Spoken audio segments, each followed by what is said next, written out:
Police কিন্তু জল কামান চালাচ্ছে। সব মিলিয়ে হাওড়া ব্রিজের চত্বর এখানে ইতিমধ্যেই রণক্ষেত্রের আঘাত ছিল পরিস্থিতি। পুলিশ জল কামান চালিয়ে কিন্তু করার চেষ্টা করছে জনতাকে।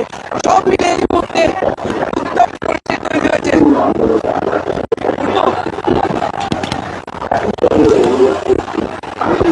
এই মুহূর্তে দেখতে পাচ্ছি সেই ছবি, পুলিশ জল কামান চালাচ্ছে।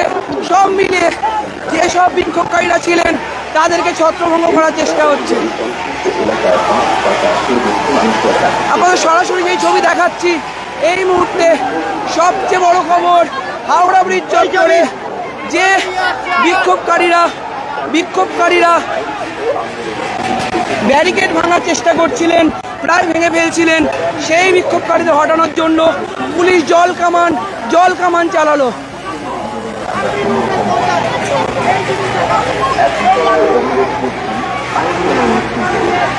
জাতীয় পতাকা নিয়ে বিক্ষোভকারীরা জল কামানের সামনে দাঁড়িয়ে রয়েছেন।